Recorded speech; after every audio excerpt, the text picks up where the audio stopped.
संतों भक्तों की कहानियों की श्रृंखला में चलिए सुनते हैं आज की कहानी। दोस्तों, संतों की दुनिया बहुत अलग होती है। उनके भाव, उनके नियम और उनकी शक्तियाँ आम इंसान की समझ से बहुत परे होती हैं। आज मैं आपको एक ऐसी ही रहस्यमयी साधु की कहानी सुनाने जा रहा हूँ, जिसके बारे में सुनकर बड़े बड़े महात्मा भी चौंक गए थे। ये कहानी है एक ऐसे त्यागी बाबा की जो पूरे शरीर पर भस्म लगाते थे, लंबी लंबी जटाएं रखते थे, माथे पर विशाल तिलक, हाथ में कमंडल और कंधे पर तेज धार वाला फरसा रखते थे।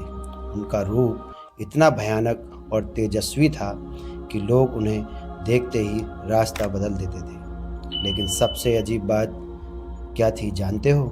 वो कभी राम राम नहीं बोलते थे, ना राधे राधे, ना कृष्ण कृष्ण। बस एक ही नाम बार बार लगातार, नरसिंह नरसिंह नरसिंह नरसिंह। जहाँ भी जाते बस यही जप करते रहते। और जब वो कुंभ के मेले में पहुँचे तो वहाँ का माहौल ही बदल दिया। जैसे ही वो फरसा लेकर नरसिंह का नाम जपते हुए चलते, चारों तरफ सन्नाटा छा जाता। लोग कहते, चुप रहो, बाबा आ गए। वहाँ मौजूद बड़े बड़े संत और महंत भी उनके तेज से प्रभावित थे। लेकिन एक सवाल सबके मन में था, ये साधु सिर्फ नरसिंह का नाम ही क्यों लेता है? आखिर एक दिन संतों की पंचायत बैठी और उन्होंने बाबा से पूछ ही लिया, महाराज, आप रामानंदी साधु हो तो राम राम क्यों नहीं बोलते?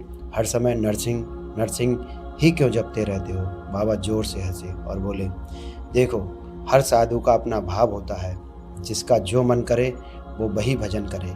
लेकिन संतों ने कहा, नहीं महाराज, आज आपको सच्चाई बतानी पड़ेगी।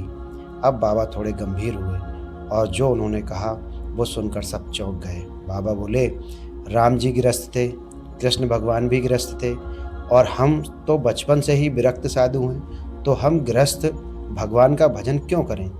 सभी संत एक दूसरे का चेहरा देखने लगे। बाबा आगे बोले, हमने सोचा हमारे जैसा कौन है जिसके बाल हों, जटाएं हों, जो उग्र हो, विरक्त हो, तो हमें मिला भगवान नरसिंह। वो न गृहस्थ हैं, न किसी बंधन में, और कोई उनके पास टिक भी नहीं सकता। इसलिए हम उसी भगवान का भजन करते हैं जो हमारे भाव के अनुसार है। बाबा की बात सुनकर सब शांत हो गए, क्योंकि ये साधारण बात नहीं थी, ये एक गहरा आध्यात्मिक रहस्य था। हर भक्त अपने भाव के अनुसार भगवान को चुनता है। लेकिन कहानी यहीं खत्म नहीं होती। अब जो हुआ वो और भी चौंकाने वाला था। कुछ समय बाद वही बाबा एक जमात के साथ राजस्थान के एक गांव में पहुंचे। वहां भयंकर अकाल पड़ा हुआ था। लोग भूखे थे, एक एक बूंद पानी के लिए तरस रहे थे। जब साधुओं ने भिक्षा मांगी तो गांव वालों ने दुखी होकर कहा, महाराज, हम खुद भूखे हैं, आपकी सेवा कैसे करें? इतना ही नहीं, एक व्यक्ति ने गुस्से में बोल पड़ा, ये सब साधु ढोंगी हैं, खाने के लिए घूमते हैं। अगर असली साधु होते तो बारिश करवा देते। बस यही बात नरसिंह भक्त बाबा को चुभ गई। उनकी आंखों में आग सी जल उठी। उन्होंने जोर से गरज कर कहा, खबरदार, साधु के भेष का अपमान किया तो अच्छा नहीं होगा। फिर उन्होंने फरसा उठाया और आसमान की तरफ देखते हुए चिल्लाए, हे इंद्र, मैं योगी राज हूँ, अभी पानी बरसा, नहीं तो तुझे तेरे सिंहासन समेत नीचे गिरा दूंगा।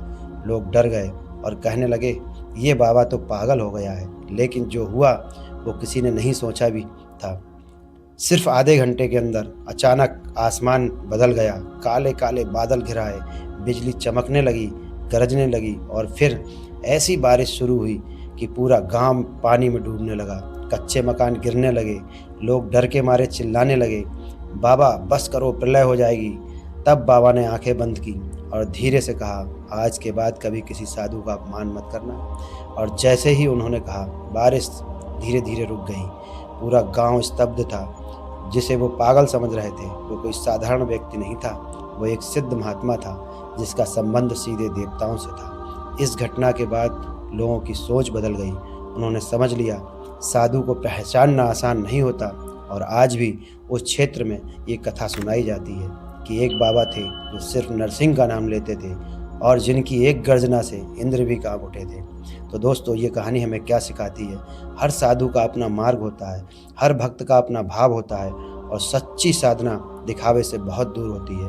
अगर आपको ऐसी ही रहस्यमयी और सच्ची कहानियाँ पसंद हैं तो वीडियो को लाइक करें और चैनल को सब्सक्राइब ज़रूर करें और कमेंट में जय नरसिंह ज़रूर लिखें, क्योंकि अगली कहानी और भी चौंकाने वाली है। तब तक के लिए आप सभी को धन्यवाद।